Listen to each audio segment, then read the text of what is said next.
Thank you for joining us for this very powerful documentary, 9/11 Press for Truth. You're watching KBDI Channel 12. My name is Sherry Burnson, and I'm joined by one of the producers from the film, Kyle Hentz. Welcome, Kyle. Good to be here. We've got the Colorado 9/11 visibility people in the phones, and the reason this station is taking the risk of airing this documentary, we're the first broadcaster in the country to air this, is because of you. You know, we aired a documentary called Freedom to Fascism. We offered 9/11 Press for Truth. The DVD is one of the thank yous, and we got so much response from the community telling us that they wanted to see content of this nature. So right now, it's your chance to call in with your comments. It's your chance to call in with your pledges of support, and we've got some great guests here, and we're going to be giving you a lot of information during these breaks. So Kyle, tell us about this amazing film. Well, this is a film that just had to be made. This is a story that had to be told because the American people deserve to know the truth about that fateful day. And to this day, we do not. The 9/11 Commission failed the families, and they failed this nation. And we felt that this was a compelling story. It brought together pieces of their story that had never been told before, and showed the Commission to be deficient, to be set up to fail. In the words of the chairman of the Commission himself said that the Commission was set up to fail, and it did. And we deserve to get to the bottom of what happened of that fateful day, because the world has been turned upside down in the wake of those events. My name is Laurie Van Auken. My husband Kenneth Van Auken was killed on September 11th at the World Trade Center. He was on the 105th floor of the North Tower, which was the first building that was hit and the second building to collapse. My name is Patricia Casaza. I lost my husband, John Casaza. He worked for Cantor Fitzgerald on the 104th floor of the first tower. My name is Mindy Kleinberg, and I lost my husband, Alan. He worked for Cantor Fitzgerald on the 104th floor. These women banded together after their husbands were killed, and now they're leading a campaign to find out exactly how did 9/11 happen. And finally, the media began to report on our activities, not just the activities of the administration. Yes, I'm joined by Bob McIlvaine, our very special guest. Bob's featured in the film, and Bob, unfortunately, I'm so sorry, Bob, he lost his son, Bobby, 9/11, and we're so happy to have you here. And Bob's going to really share with us his story, and he's been doing so much work and was really involved with this project, but just not from the get-go. You kind of became involved with the project. Yeah, well, I just want to briefly mention Bobby. He was a Princeton graduate and had just started working up at Merrill Lynch, which was right across the street from the North Tower. And that day he was murdered. And it took me, you spend at least 6 months grieving. So I really didn't think about 9/11.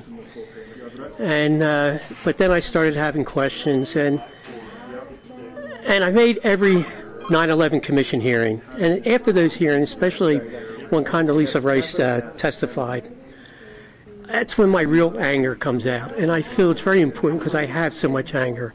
I have an obligation. My son was murdered, and the information that we got from the Commission was just bogus. It was a fraud. And so with that anger, I've made it a mission that this is my job as a parent. My son was murdered.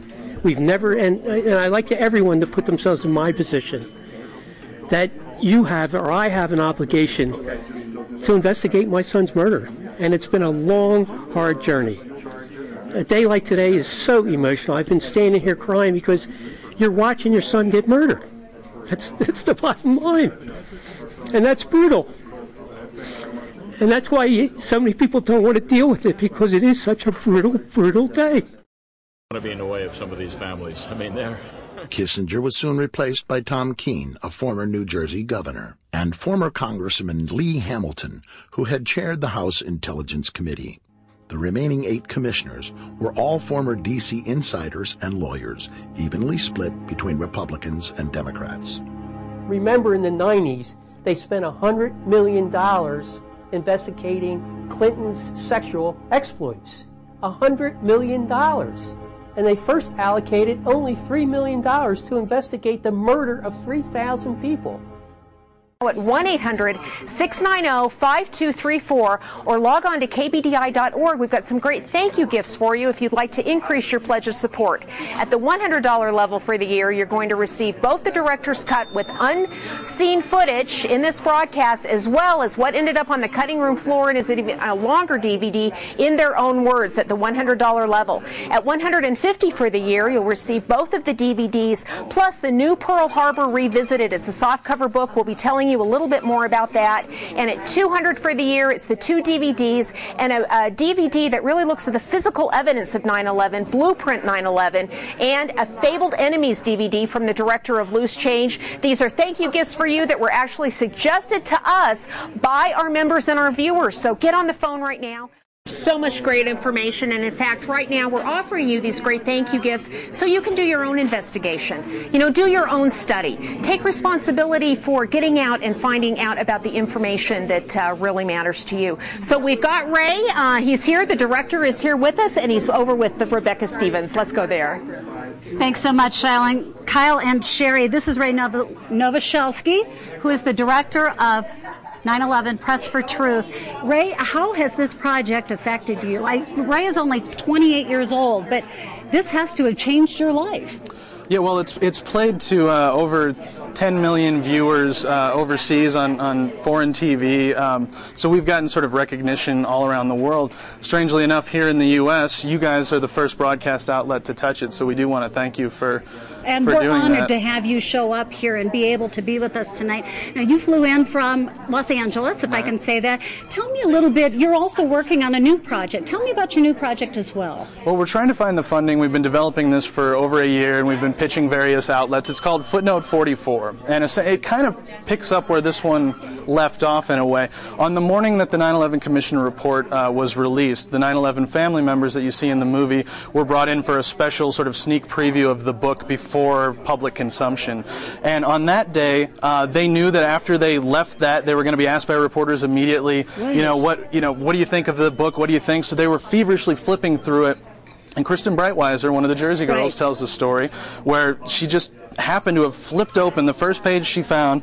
She looks, 44th footnote to Chapter 6, and what they find is something they'd never seen before, which is that the CIA deliberately, in January of 2000, was aware that 2 9/11 hijackers, 2 al-Qaeda terrorists were coming to the country, and they hid that from the FBI. Amazing. So it's a search for that. Amazing. Bob? Yeah, I just wanted to mention or talk about Press for Truth. You just can't believe how many people, and I'm talking worldwide. I remember when we first made it, I forget what, it was a few years back. But my relatives, when I first mentioned something about 9/11, they all looked like at me, I was nuts. And there's a lot of information that we've given you, and it's really too much to take in. Well, Press for Truth sort of does that for you. Again, I've given it to my relatives, and they've looked at it, and the only thing that it did in the beginning is that they began to question. And that's all I would want out of this, is the fact that don't believe me. I mean, I do my own thing. This is for me. This is my transformation. But Press for Truth will just give you, hopefully, those little things that you will say, geez, there is doubt about 9/11. And then maybe you will look into it. And the more people look into it, the better this country will be, as far as I'm concerned. Well, thank you, and thanks to all of the great folks who have called in with their comments. If you have other comments, you can log on to KBDI.org, click on Community, click on Viewer Buzz. Everybody who works here at the station reads those comments that come in via the email. And, we're here for you. Thanks for acknowledging and noticing that we're really trying to do something different here at the KBDI studios. And what about the local groups? Yes, we've got to thank the Colorado 9/11 Visibility Group. Thank you so much, Kyle. Let's give them a hand. Fran Schur, Earl Stalin have been on with us during these breaks right now. This group has helped us bring these distinguished guests into the Colorado community. They're putting them up. They're shuffling them to the airport. It's really because of them that we've been able to bring this to you. So it looks like they're counting us out right now. Thank you so much, gentlemen. We couldn't have done it without you. We appreciate you so much. Thanks for your great work.